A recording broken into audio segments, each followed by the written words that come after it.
नमस्कार, सलाम, सत श्री अकाल। जी हाँ, आप सभी का स्वागत है द सुधांशु शो में, जिसमें हम मुलाकात कराते हैं आपकी किसी खास व्यक्तित्व से। जी हाँ, और आज हमारे शो में कुछ खास व्यक्तित्व हैं। डॉक्टर साबिर बहेटवी। जी हाँ, ये है तो डेंटल सर्जन, लेकिन दिल लगी वाला काम करते हैं, यानी कि शायरी का काम करते हैं। जी हाँ, जब कहीं दिल लग जाता है तो शायरी निकलती है। तो पहले तो हम चाहेंगे आपका स्वागत करना 2 लाइनों से। जी, बहुत शुक्रिया। मैं यहाँ से अपनी बात शुरू करता हूँ कि हमेशा बारिशों के वक्त छतरी याद आती है। हमेशा बारिशों के वक्त छतरी याद आती है। सितम ढाता है जब बेटा तो बेटी याद आती है। और यहीं से मैंने कुछ शेर कहे कि जब जब यकीन मैंने किया राजदार का, जी, तब तब हुआ है खून मेरे एतबार का। जब जब यकीन मैंने किया राजदार का, तब तब हुआ है खून मेरे एतबार का। और बच्चा जो भीख मांगने उसकी तरफ चला, बच्चा जो भीख मांगने उसकी तरफ चला, जरदार ने चढ़ा लिया शीशा भिकार का। वाह वाह। और ये गजल का शेर इसके अंदर हुआ है कि तू सामने है फिर भी तेरा मुंतजिर हूं मैं। तू सामने है फिर भी तेरा मुंतजिर हूं मैं। कैसा जुनून है ये तेरे इंतजार का। वाह वाह वाह वाह। तो साबिर साहब, क्या कहीं दिल लगा या दिल टूटा?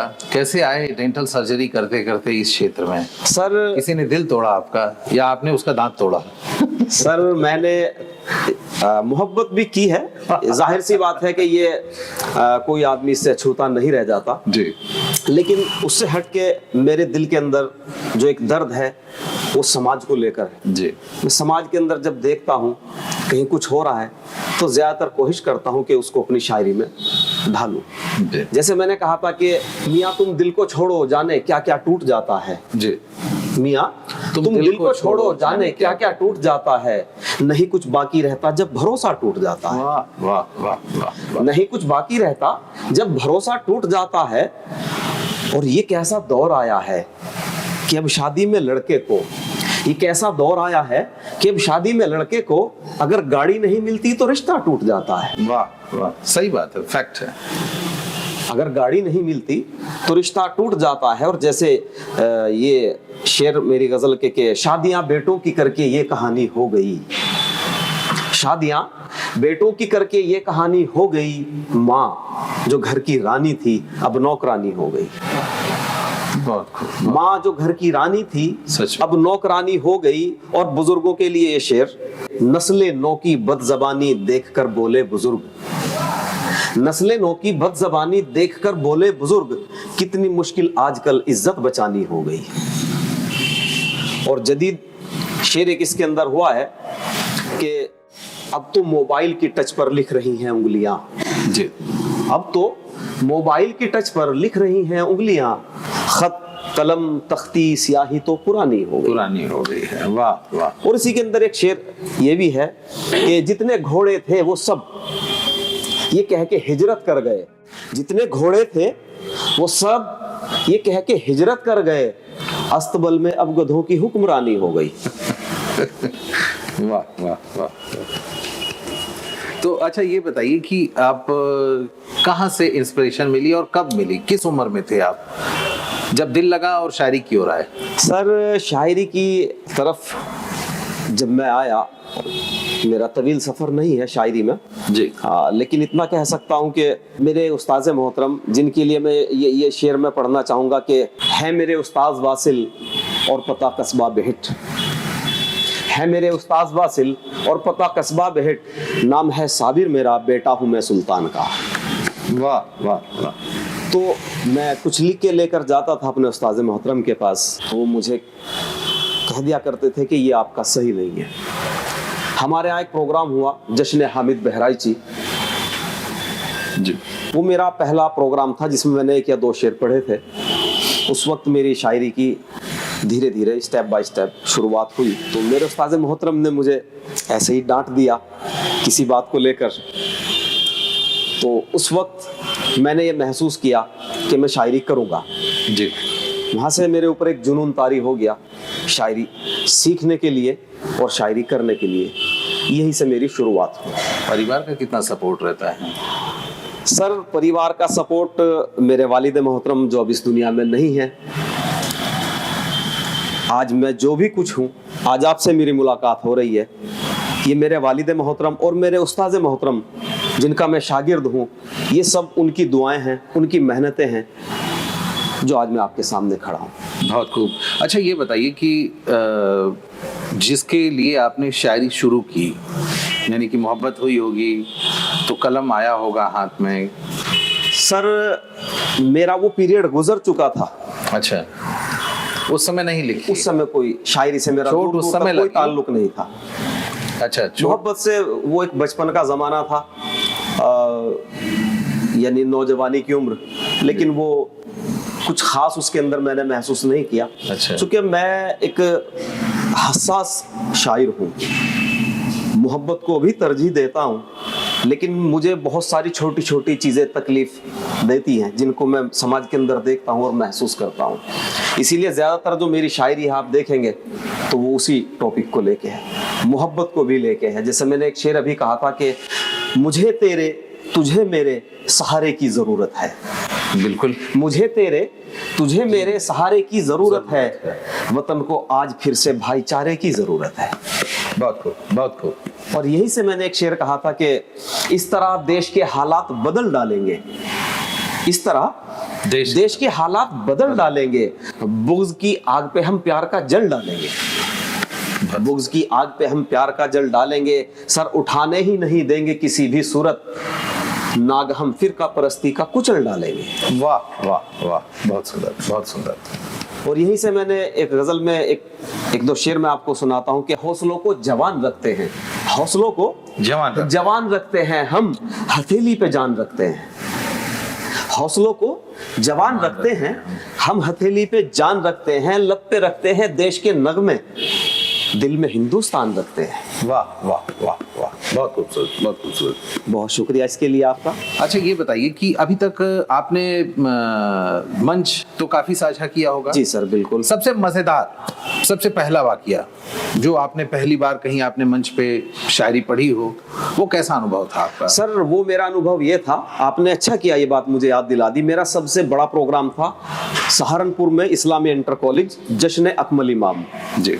उसमें मुझे मदऊ किया गया और मुझे खुशी इस बात की हुई कि जब मैं पढ़ के वहां से लौटा तो लोगों ने मुझे मुकर्रर पढ़वाया। उसी में मैंने एक मतला कहा था जो लोगों ने मुकर्रर मुझसे सुना। अच्छा। वो मतला कुछ यूं है कि जिंदगी मुश्किल है या आसान, उनसे पूछिए। जी। जिंदगी मुश्किल है या आसान, उनसे पूछिए। जिनकी औलादे हैं नाफरमान, उनसे पूछिए। ये शेर मुझसे वहां मुकर्रर सुना गया और जब मैं पढ़ के वापस लौट रहा था तो लोगों ने मुझे फिर कहा कि आप एक बार और पढ़ें। तो उस वक्त मुझे बहुत खुशी हुई थी। और अभी एक प्रोग्राम लखीमपुर खीरी में हुआ है जी।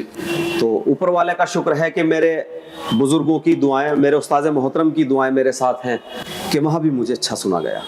अच्छा। वहाँ भी मैंने कुछ शेर पढ़े कि मैं ये मतला पढ़ता हूँ कि ये बात सच है, ज़रूरत बिगाड़ देती है। ये बात सच है, ज़रूरत बिगाड़ देती है, हसीन चेहरे को गुर्बत बिगाड़ देती है। जी। हसीन चेहरे को गुर्बत बिगाड़ देती है। और ये शेर कि सुलगती धूप में कुछ दूर चल नहीं सकते, सुलगती धूप में कुछ दूर चल नहीं सकते, वो जिनको एसी की आदत बिगाड़ देती है। वाह वाह वाह। वो जिनको एसी की आदत बिगाड़ देती है। और ये बात याद रहे, आदमी की एक गलती, ये बात याद रहे, आदमी की एक गलती तमाम उम्र की इज्जत बिगाड़ देती है। तमाम उम्र की इज्जत बिगाड़ देती है। मुझे वहाँ सुना गया, मुझे बहुत अच्छा लगा, बहुत खुशी हुई। और वही मैंने एक गज़ल और पढ़ी थी कि भले ज़रा सा हो लेकिन ज़रूर होता है, भले ज़रा सा हो लेकिन ज़रूर होता है, बुलंदियों पे पहुंचकर गुरूर होता है। वाह वाह वाह। बुलंदियों पे पहुंचकर गुरूर होता है। और ये शेर आपके लिए, अरे ये शेर आपके लिए, आपकी नज़र में शेर करता हूँ कि खामोश रह के भी जो अपनी बात कह जाए, खामोश रह के भी जो अपनी बात कह जाए, हर आदमी में कहाँ ये शऊर होता है, बहुत बहुत धन्यवाद। हर आदमी में कहाँ ये शऊर होता है। और हमेशा हाथ मिलाते हो मुस्कुराते हुए, हमेशा हाथ मिलाते हो मुस्कुराते हुए, मगर दिलों में तुम्हारे फितूर होता है। बहुत खूबसूरत। मगर दिलों में तुम्हारे फितूर होता है। और अमीरे शहर से तोहफे उन्हीं को मिलते हैं, अमीरे शहर से तोहफे उन्हीं को मिलते हैं, लबों पे जिनके मियाँ जी हुजूर होता है। वाह वाह वाह वाह वाह, उम्दा, बेहद उम्दा। बहुत शुक्रिया। अमीरे शहर से तोहफे उन्हीं को मिलते हैं, लबों पे जिनके मियाँ जी हुजूर होता है। और बहुत चिराग यहाँ साजिशें बुझाती हैं, बहुत चिराग यहाँ साजिशें बुझाती हैं, मगर हमेशा हवा का कसूर होता है। और ये भी एक शेर है इसमें कि निवाला मौत का बनते हैं चांद और तारे, निवाला मौत का बनते हैं चांद और तारे, जब आफताब का साबिर ज़हूर होता है। तो ये मैंने वहां पढ़ा, मुझे ऊपर वाले का करम रहा, मेरे उस्ताद मोहतरम की दुआएं मेरे साथ रही, लोगों ने मुझे वहां मुकर्रर पढ़वाया, दोबारा मुझे सुना गया। ये भी मेरे लिए खुशी की बात है।